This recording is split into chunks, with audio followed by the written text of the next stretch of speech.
Welcome everyone to Planoly Presents. I'm going to let a couple people start to come in before we dive in, but you are attending the Doing the Work Diversity by Design panel today.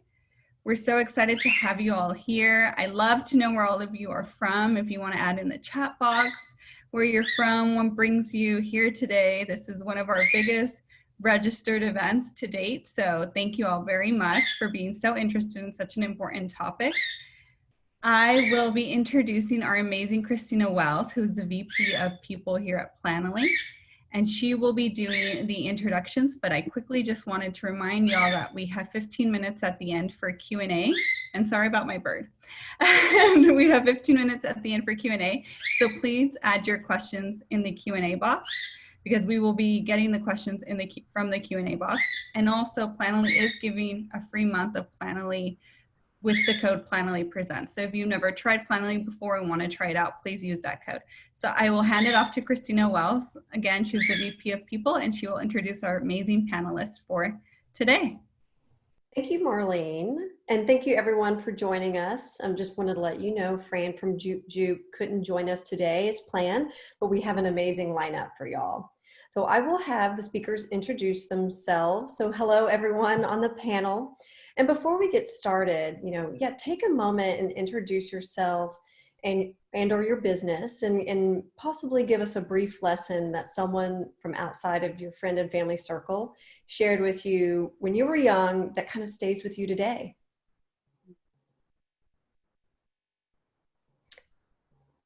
I can kick it off. Hi everybody, my name is Kyra Say.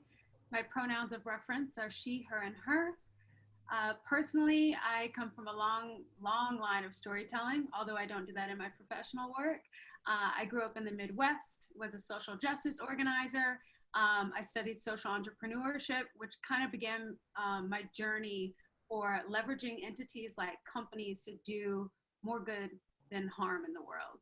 Professionally, I'm the Director of Social Innovation and Transformative Initiatives at Bumble. You may be familiar with us in terms of the 3 modes in our app. We have Bumble Date for finding your significant other, and then 2, we have Bumble BFF for finding friends, and 3, Bumble Biz for professional connections.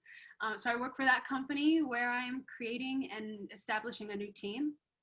It's called the Center of Excellence, and our goal is to effectively deliver on Bumble's global mission, which is to be the most equitable, inclusive, and empowering way to connect.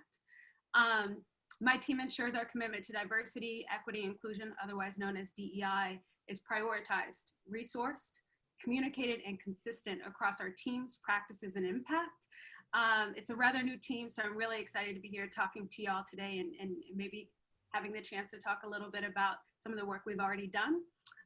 To your point about a story, I feel like what I just said was a story in and of itself, minus all the entertaining and like enlightening components. But once upon a time, I was at an event and I was backstage. I had long mermaid hair down to my waistline. I mean, it was flowing, and it was my hair. I paid for it. I had a beautiful gown that I also paid for. And as I was waiting to take the stage, the most adorable stranger, I'm talking the cutest thing, couldn't have been older than 7 years old, came running to me, jumped into my arms. We should probably talk with her parents about jumping into strangers' arms, but that's neither here nor there. Overwhelmed with the warmth and unspoken Black sisterhood, right? I looked into this little girl's big brown eyes, and she said to me, "You're going to win. You're so pretty." And I told my mommy, "I want to look like you." And her eyes go straight to my hair, my straight, long, wavy hair. And someone who I'm assuming was her mother comes around the corner and looks at me and whispers, like, "Can you please tell her that your hair is also like hers?" And I was gutted. It would have been absolutely fine if I was rocking these extensions as a form of expression, art, style, But I knew I was doing it to hide who I was. And I'll never forget that moment, because then I learned, one, why representation truly matters, and how I myself held the power to make other girls like me feel not only beautiful, but powerful and confident in being unapologetically themselves. And I remember that feeling that I had the power to do that, and try to channel that in everything that I do. That's a wonderful story. Thank you for sharing. Wow. Beautiful. Olivia, would you like to introduce yourself? Sure. So I am Olivia Owens. I'm the creator and general manager of IFundWomen of Color. If you're not familiar with IFundWomen, we are the go-to funding marketplace for women-owned businesses and the people who want to support them. And so we're providing access to capital through rewards-based crowdfunding and grants, expert business coaching on all the topics you need to know about. And then we also have a community component where entrepreneurs are able to connect with each other, all through the lens of closing the funding gap for women-owned businesses. And a personal story for me would be post-graduation, kind of trying to figure out what that path looked like for myself. As going through school, I got a degree in journalism. I had dreams of working for a magazine in New York. And as I was going through school, the death of print was happening. And I had to kind of figure out, what does this new kind of dream look like? And so I was trying pretty much everything, applied to so many different things. One of my friends knew somebody who was working at a temp agency. And I worked with a temp agency. They said, we have an HR job or we have a sales job. And I was like, well, I'm not sure if I want to do sales. How about HR? And they said, okay, well, the company's Under Armour. And I was like, oh, wow, you could have led with that. That's a pretty cool company to start your career off at. And she said, well, they're pretty far into interviews for this role. The hiring manager said, if you can come in by Friday, she'll interview you. She'll check you out. And so it was for a role in their benefits department, which I had zero experience in. And I went in for the interview, and the hiring manager really, really liked me. And she was like, I can teach you anything you need to know about benefits, but what I love about you is your customer service experience, your communication skills. I know that you will be able to support our team members to the highest degree, in a really, really great way. And so that was my first lesson in your experience doesn't matter. People hire people who they connect with, people who are authentic, people who are genuine. And so I worked at Under Armour for 3 years. Ultimately decided benefits wasn't the arena that I wanted to work in. I quit. I moved to New York, and kind of I found myself in this position of, what does this next path look like? And my mom actually crowdfunded on IFundWomen, which is how I initially found out about it. She raised $30,000 for her business. And I decided I wanted to try marketing and get into marketing. And so the founder of IFundWomen took a shot on me as the first hire on their team outside of the co-founders. And now I have co-founder equity in the company.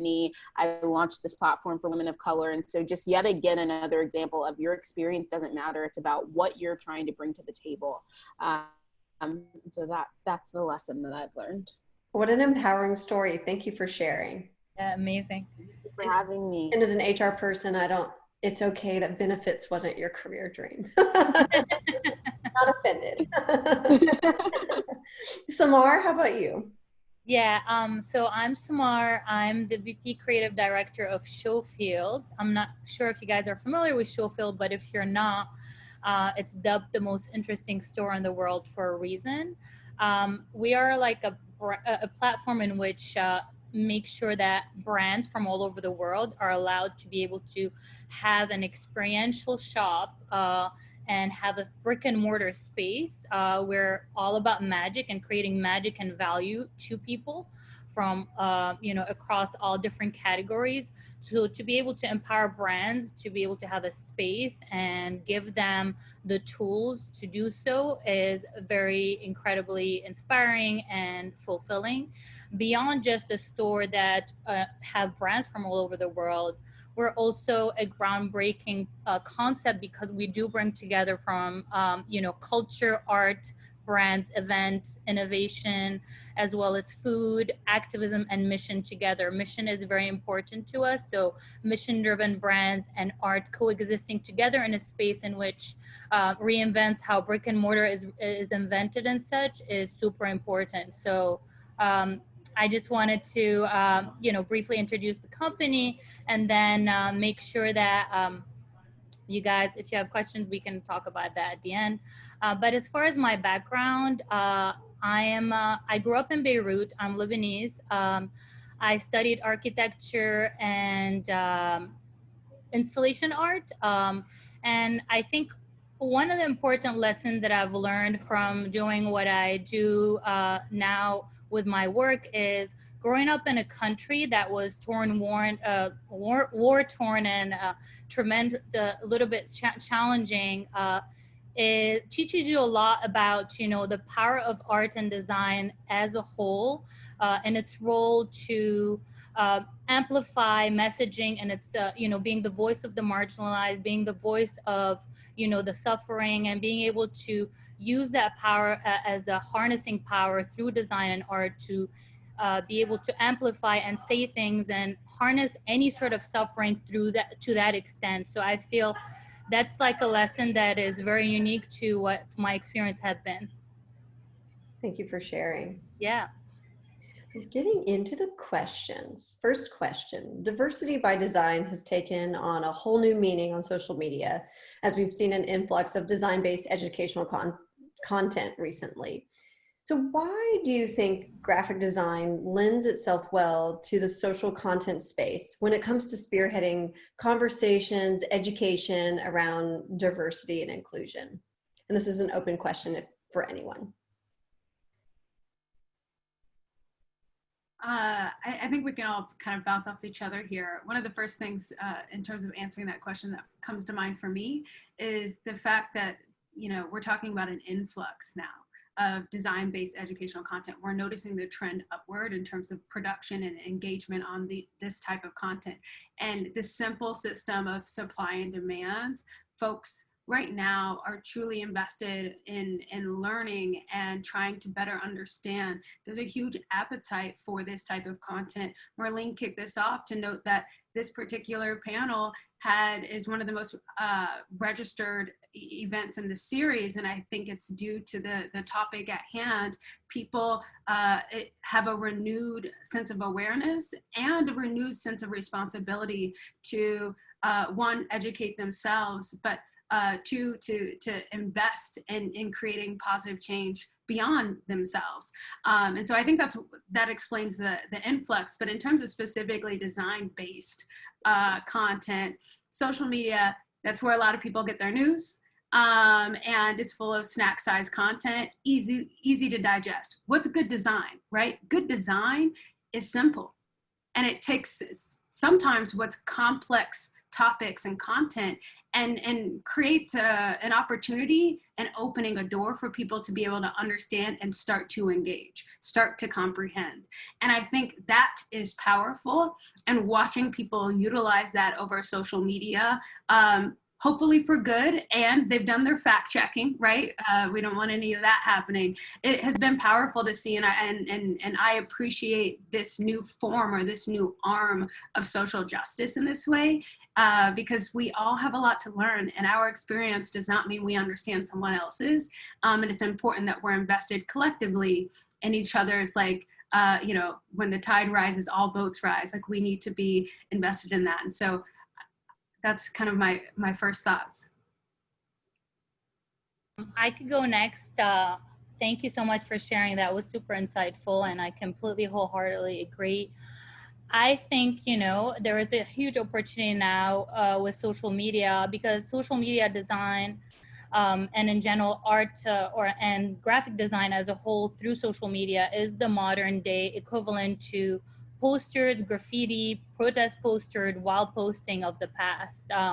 If you look into a pre-social media era and think of like wild postings in general and what they stood up for, how they advertised like musical performances, venues, how they sort of were able to amplify a lot of issues and, talk about important causes, rally up troops, rally up people, really, encourage through a beautiful language that was very exciting, inspiring, and insightful. I feel there is a huge opportunity for us to think of those two in a very equivalent manner, except, of course, social media being a digital medium versus a graphic physical medium. Consequently, I feel, if you think of how can you have a mindset to spearhead these messages and amplify these causes and beliefs, there is like different ways to go about it by using a multiple variety of like color, texture, representation, and many different ways to sort of like, whether you're maximizing typography, whether you're maximizing ways in terms of what photography, context. There's so many different aspects, and I think it's an art form, and it's not because it's digital it should be less of. I feel it should be more of, and there is so much we could do on that end to really talk to inclusivity in a very thoughtful manner. Thank you for sharing. Olivia, I have a question for you. So given IFundWomen and IFundWomen of Color's community-driven approach and mission, what would you say has been one of the more unexpected opportunities that social media has presented in educating users about the funding process? And what role do you see visual storytelling playing in creating more accessibility and awareness around some of the IFundWomen's key pillars?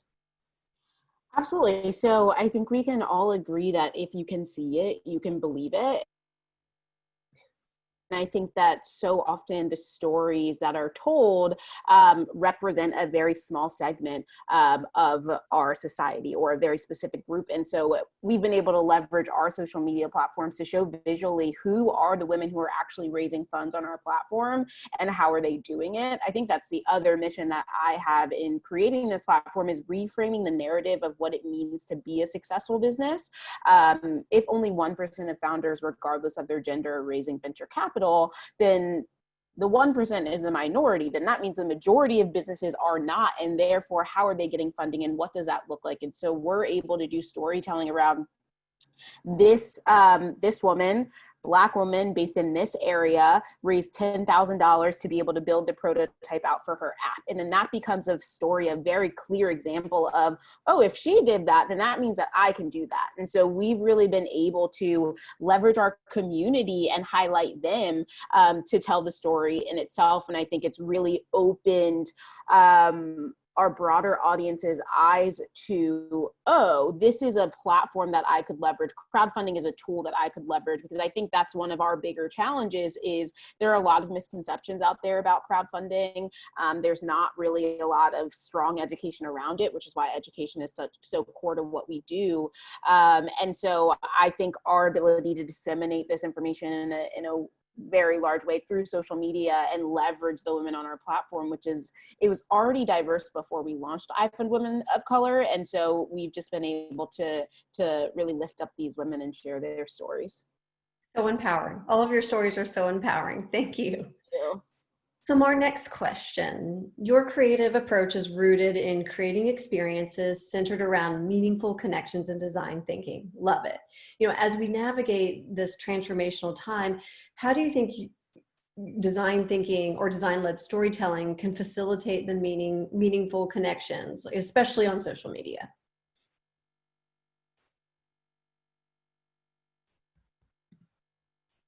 You're on mute. Sorry.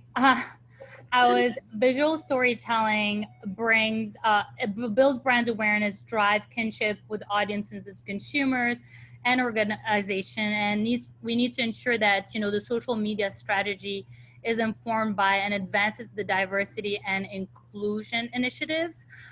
So oftentimes in the line of work that we have, and specifically how we sort of look at things with SHOWFIELDS, because it's a platform that is there to amplify, causes and mission with brands and artists, finding ways to really tell this narrative in the most authentic way, where we're allowing the actual, panelists that we have, or the live experience that we have, which we host these live events, to be told in a very sort of authentic, true story that includes them in a very kind of natural way, and also empowers them to make the choices that they want to make, to choose the subject that they want to choose to talk about. I think that's very important, to be very respectful of your audience in terms of how they want to talk, how they want to be represented. And diversity, you know, it's a very wide spectrum. You know, it's obviously there is so many different nuances within the spectrum of diversity and representation. I think when talking about storytelling in general, being language aware, you know, is with those little nuances. So there is subtle ways that that language doesn't alienate anybody, doesn't make anybody feel inappropriate, or, you know, that doesn't make people feel that they do not belong, and, you know, doesn't make them feel good or self-conscious in any way or form, whether we're talking about race, gender, age. I mean, all of it is very important, being very conscious of the language and the images that we put out there and the people that we choose to align ourselves with, as well as the brands. Examples are, you know, does your company use a neutral enough language to sort of achieve those means? What is might be offensive or removed that we can potentially flag? Are we amplifying and celebrating all angles of beauty and the different range of what that beauty is and the voices? And what attention are we paying to imagery? I think there is oftentimes a lot of things that happen around stereotypes in general, in which those things are unconscious and are done in ways where people are not educated enough to pay attention to those stereotypes. And they happen across so many different ethnicities, so many different races, and it's naturally perpetrated through the media in so many different forms. So our duty as a company, as a brand who believe in being mission driven and bringing magic to people, is also making sure that there is never a stereotyping that is perpetrated, and we're designing things that in which we pay attention to, including iconography. You know, does the iconography look inclusive enough, or is it only representing white people? Does the iconography look inclusive enough to represent a variety of people and a variety of religions? Like, there's so much to it, in which is part of the visual language that we make sure that we're being super diligent in the way we approach it. I think a great example, you know, social distancing signs that were erected everywhere, including, you know, used as awareness on social media, but in the physical space and brick and mortar, they're used everywhere. You know, what iconography are used there? Immediately, people from an instinct perspective, they're not really thinking deeply about what those choices are, and are they really representing the majority of the people and everyone in a very kind of inclusive way. And these are like the little subtle things that brands don't do always a great job at being super holistic about, in which as a visual storyteller, they're super important to everybody on the team. And because we're all diverse and we all represent different groups and we all want to be represented, and I think that's super important for all. Thank you for sharing. That's great. And Yeah. to your point, like, being very deliberate before anything goes out, like, Yeah. make sure.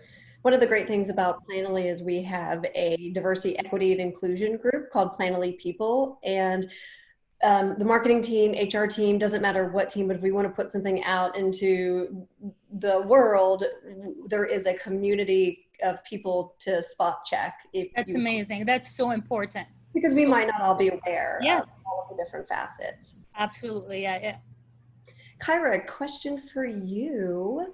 Working at Bumble, you know, centered around social innovation through a DEI lens, you know, what have been some of the most unexpected observations or conversations that have arisen as a result of bringing these initiatives to life? You know, how would you say social media storytelling, has impacted your approach to creating different programs that are sustainable in our continually changing digital landscape? Oof. Yeah, so much. So here's the thing. My title, the first part is social innovation. And the reason why I love the word innovation, because in the organization or types of organizations that I'm sitting in, right, a for-profit company, people understand innovation takes risks, takes calculation, takes diversity of people with diverse experiences to really build a solution. And not everything will work, but when it works, there's tremendous value. Tying that concept to diversity and equity and inclusion work is what I'm passionate about, because I need permission to fail. My team needs permission to fail. There are so many things that we don't know and can't possibly account for by ourselves, and we can build systems and train ourselves and educate, which we do. We have a full plan for it. But there's so much that we have to just try. In DEI work, there's a lot of excuses for why you can't find more diverse talent, or why your organization looks this way. And we're just used to like throwing out these problems as if they're facts and cannot be solved. But in the space of innovation, where you center the people connection, the social innovation, there's room to figure that out. And there's resources to figure that out. Now, I don't believe in like incrementalism at all by any means, but I do know that it takes consistent effort to figure things out, because what works for one organization or for one culture or one community is not something you can just pick up and drop in a different environment at a different time even, right? We all know with COVID, saying certain things means different things due to the context. And so the landscape is constantly changing. And one thing that, as I'm building this team and this function at Fumble, that's been unexpected and has been just the sheer amount of appetite and energy ready to engage and understand. I work for a mission-driven company. I am not surprised by that by any means. Our whole entire company was built on equity itself, right? Women making the first move. So in order to be surprised by the appetite, there has to be a lot of interest, right, at my company. And that's what I've been shown. And so much so that like, we're building the plane while flying. And the most interesting thing that I've kind of had to do as like the traffic controller is like remind folks about intention versus impact. Like, you can have all the passion in the world, but poor execution without doing research and knowing your stuff could potentially exacerbate the problem. So just working to help everyone feel resourced and educated, equipped, informed, and empowered to go do it. Just go do it, because we all win when DEI is invested in and resourced. And we all know that to be true at our company, and just making sure that we're expanding that to include more and more people has been a priority of mine, but also of our leadership and our entire organization. When it comes to the second part of your question around like social media storytelling and how that's impact the programs that I build or my team builds, in a lot of ways at my company, thanks to the leadership of our associate director in social media, Sarah Joyce, give credit where it's due, it's the other way around. She's really, in terms of our social media strategy, has prioritized, we've said this a few times on the call, but like amplifying other people's voices. And I think as brands, especially as storytellers, sometimes we only see the story from the angle at which we are telling it, where we are the narrator. But as brands, sometimes it's not the time or the place for your statement. And instead, who should we all be learning from? You have a platform, never forget to leverage that. And so what does it look like to leverage your platform and not center your own voice? That's okay. That's okay sometimes. And our social media strategy and the people who lead that understand that through and through. And I'm so grateful because I learn a lot from their team, and we get to collaborate a lot in terms of like if we were to leverage our platform and pass it along to someone who the community needs to hear, how do we do that? How do we ask that individual? Compensation is huge. We all love a retweet. We all love a regram or a repost. But are you paying content folks for their work, their creativity. The taking the, you know, Samir said the piece about, you know, graphic design being art, and it is. Are you paying people to use their art? Those are questions we had to tackle within our organization, and we are at a point at which we can afford to compensate folks for reposting their content, and we should. And so, like, developing that policy and that framework is all credited to our associate director of social media, but it's a project that I loved being a part of, and reminds me of some of the work with the major campaigns we saw after this second wave of BLM started, with hashtag share the mic. If anyone saw that initiative on social media, where predominantly white women handed over their Instagram accounts to Black women, trailblazers, and activists. That's powerful, and I think there's a lot we can learn from that. We actually adopted that that philosophy for doing some of our own social media content. So I'm just grateful to be surrounded by the brilliant people within our organization and ask them, how can I support you? And in return, they show me their work and they say, break it. And I'm all in it. I'm like, this is who we're not thinking about. I run it by our subject matter experts. Do you feel included? Do you feel seen? And then I give that feedback back to my team, and they adjust. No hard feelings. And that's the culture that I want to be a part of, because like I said, with innovation, social innovation, DEI, there is no perfect formula. There are some basic foundational stuff everyone should know, but it's a learning opportunity, and you have to build a culture where we can check each other, and it's out of respect, love, and growth. Two things stick out to me with everything you said is I love pay credit where it's due. That's beautiful. We need to do that more. Absolutely. And it sounds like your organization does a great job at creating that sense of belonging and support for one another, and it shows in the communities that you build outside of the company. So wonderful. Thank you. So before we open it up to the Q&A portion, in the spirit of back to school, social school, we're asking our panelists to assign one thought starter or prompt for our attendees to think about as they build brands or communities in this challenging climate.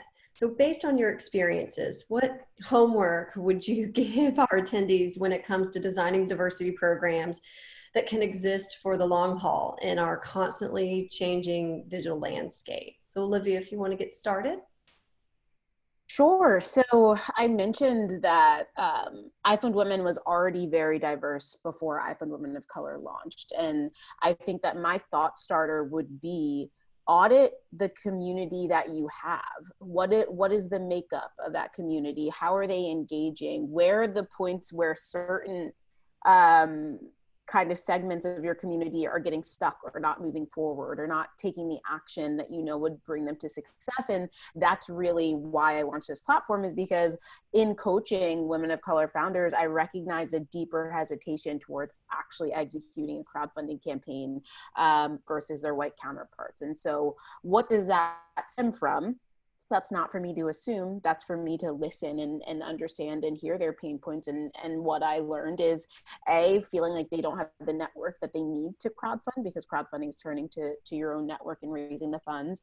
And B, there is a massive amount of vulnerability that comes into crowdfunding and showing that you do need help and asking for that support. And as women of color, Black women in particular, I can speak for myself, we are taught to be strong. We are taught to show that we have it all together. We go outside of our own community, get our stuff together, then come back and say we have it all together. And that crowdfunding flips that on the head. It's about pulling back the curtain and showing, this is the work that I'm doing, this is what I'm trying to do, and I need your support. And so in building this platform, I wanted to create a space where we could learn how to show that vulnerability and also learn how to leverage each other to get further faster. There's so many skill sets and expertise that come from our community. There are marketing experts, there are legal experts, there are tech experts. And so we all have those areas where it's our domain expertise, and we have those areas where we have gaps. And instead of going outside of our own community to fill those, we can all push our businesses forward if we're leveraging each other. And that's exactly what we're seeing. It's breaking down those walls. It's showing that vulnerability. It's asking for that support, getting that validation that you're not alone in this feeling. And so to the attendees, I would say, in building your community, it's constant listening. And I love what both Samar and Kyra mentioned in terms of not being afraid to make mistakes. Like if there was a right way to do it, we wouldn't be in this problem right now. And I think that we're seeing that play out in so many areas of our society right now. And so I think it's really important to step into this and say, it's not going to be perfect. It's not going to be beautiful. Sometimes it might be straight up ugly, but don't let that fear inhibit your growth. And I think that's so important. So that's my 2 cents. Thank you, Olivia. Samar, what's your lesson for us all? I think a good lesson, I'm going to use a filter that we use very often here at Showfield. And it's our hashtag too, which is Showfield's most interesting. What makes something most interesting? And that's why it's such a beautiful, loaded topic, because interesting is relative to the eye of the beholder. That's why so many things could be interesting. And it's a matter of asking yourself, and are you asking yourself when you're determining what makes something interesting is, who might you be excluding and what are you saying?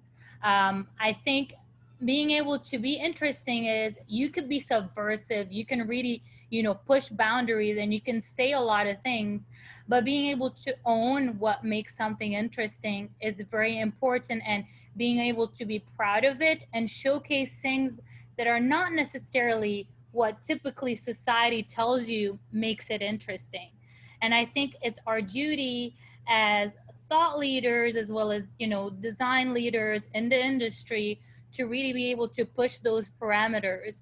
And as a place in which I'm so proud to be, to be within the sort of parameter of this mission-driven brand such as Showfield, because you have a representation of all these different brands and all these different artists, and each of them have such a unique voice because they have a story, and that their story is important. That's what makes it interesting.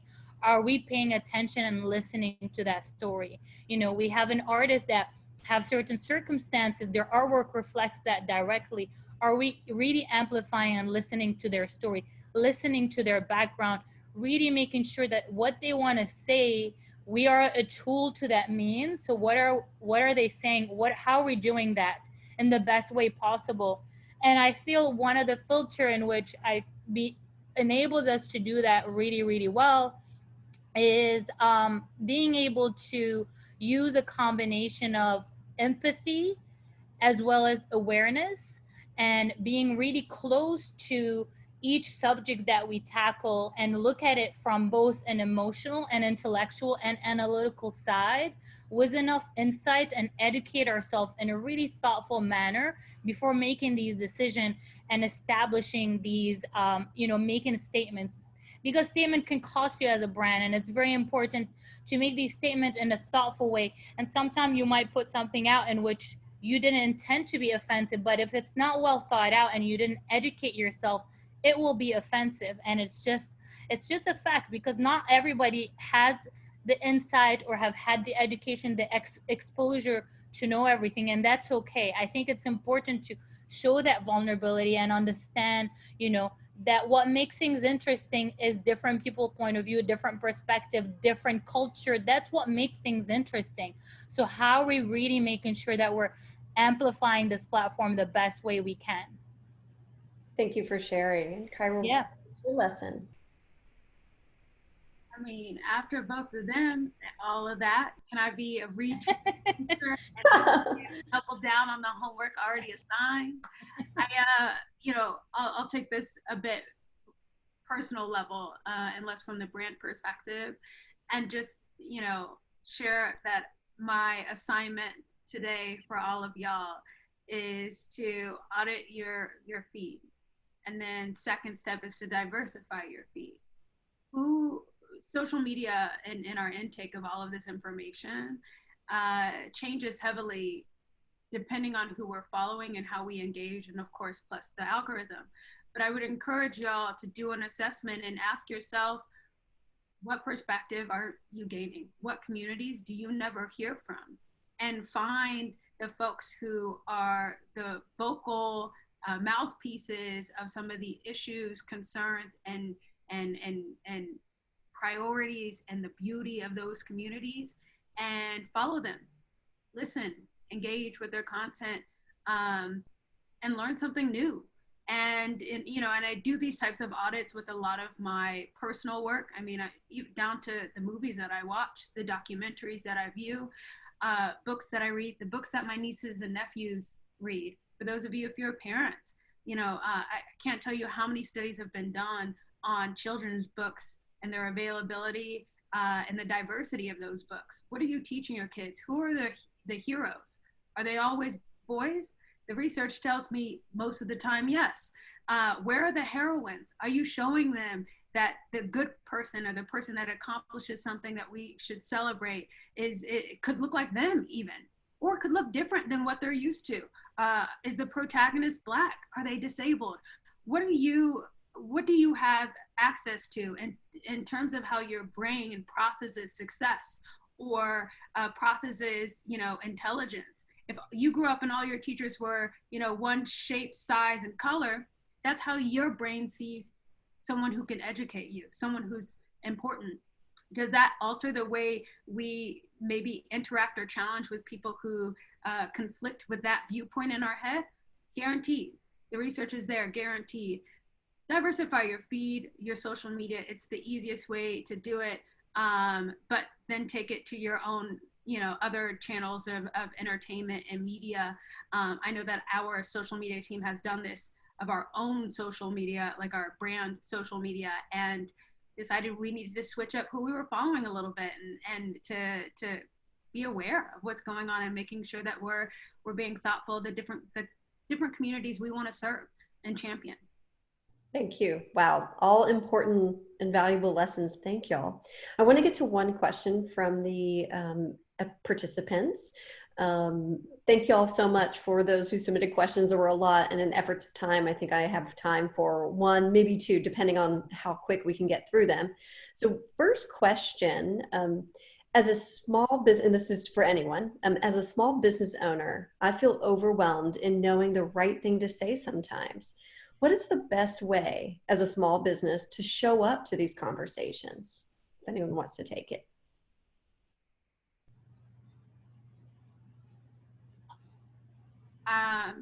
I used to have a small online business, and can relate to knowing that maybe you should say something, or knowing that you should engage, or at least show support or amplify, but not really sure how to go about it. And so in terms of showing up for these conversations, doing some sort of sponsorship of events like this is a good starting point, where various different people are sharing their perspectives, and your sponsorship could look a variety of ways. It doesn't necessarily have to be about money. You can talk to the organizers of such really important conversations, like, I want to be a part of this. I want people to know that I care, and that we're invested. How can I be a part of this? Maybe you're the moderator. Maybe you just help promote the event on your Instagram story. That elevating the dialogue and making sure that people are aware of the different ways that they can learn is powerful, even if they're not particularly learning from you. Even though these are not specifically your business or your words, I think is a powerful step to engage in some of these conversations. There are many others, but to be brief, that would be my first suggestion. Thank you. I have time for one more question, and it kind of it's a good segue. As a one-person business, how should we be checking ourselves? I don't have a team that can catch when things may not be fully inclusive. How do I go about doing that alone? I feel like in this case, I'm going to talk about that briefly. I think localism is very important, chiming into your local community. Although you're a one-person business, community is, a DM away. There is so many different people to reach out to to support you in any initiative or any question you might have. It's okay to be vulnerable. It's okay to ask questions. It's okay to reach out. I think localism is so important, especially with COVID, because, you know, focusing on even your local community physically, you know, your grocer, your you know, your delivery person. There are so many people you could talk to in a very authentic way to really check yourself, because all these people are equally important to your narrative and growing your business. So I would offer this suggestion for one person business. Thank you so much. Oh, Olivia, were you going to say something? Yeah, I just wanted to say, we talked a lot about the building community for your business, but I think as a business owner, you also need to build that community for yourself. And so if you're looking around and you're like, I don't really have people where I can have this conversation, or I'm not sure that I've built the community and support system for myself that represents what I'm trying to put out there. I also think leading by example and maybe finding 3 people who you can connect with and say, hey, I want to create a pod where we can all check each other and make sure that we're getting different lenses on the content that we're putting out there. And then it allows that person to feel comfortable now doing it. It shows that this is a new way where we can start doing our businesses and broaden this conversation and be more intentional. So I'd say if you feel like you don't have that tribe yet that you can turn to, start building it. And like Samar said, it's a DM away. I love that. That's a good, we should have coined that term. No, wait, I'm coming for that term first. No, I just wanted to add really quickly that because it's so easy to misstep, I don't want that to be paralyzing for folks who want to engage. And humility can make all of the difference, especially if you're a small business owner. Making sure that folks know that when you do speak up or when you are engaging, like, you are open to feedback, and you know, like, centering, like, hey, if this doesn't sit right with you, I am more than open to hearing about it so that I can course correct, because I want to add to this dialogue and this progress, not take it away. And you'd be surprised that if you just were transparent enough to be honest about where you're at in your journey, even if you're speaking from a small business or brand perspective up front before you make the mistake, and on a continuous basis, your community, your customers, your followers will show up for you. Thank Amazing. you. Amazingly said. Very true. So to all the panelists, thank you so much for your time. Thank you for joining us today and sharing your insight. I've learned a lot. I'm confident that everyone else on this call has as well. I would love to hear from everyone where we can find you and maybe a little update on anything that your brand is doing. Sure, I can start.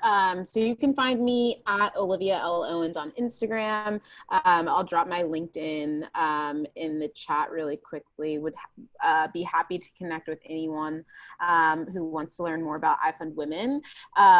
Quick plug, we have a goal getter giveaway running right now where we're giving away 1 free year of coaching, and we're taking our community through kind of a goal reset activity this week. Head to our social to check that out, but enter the giveaway. If you head to IFundWomen's Instagram, you can find it in the link in bio.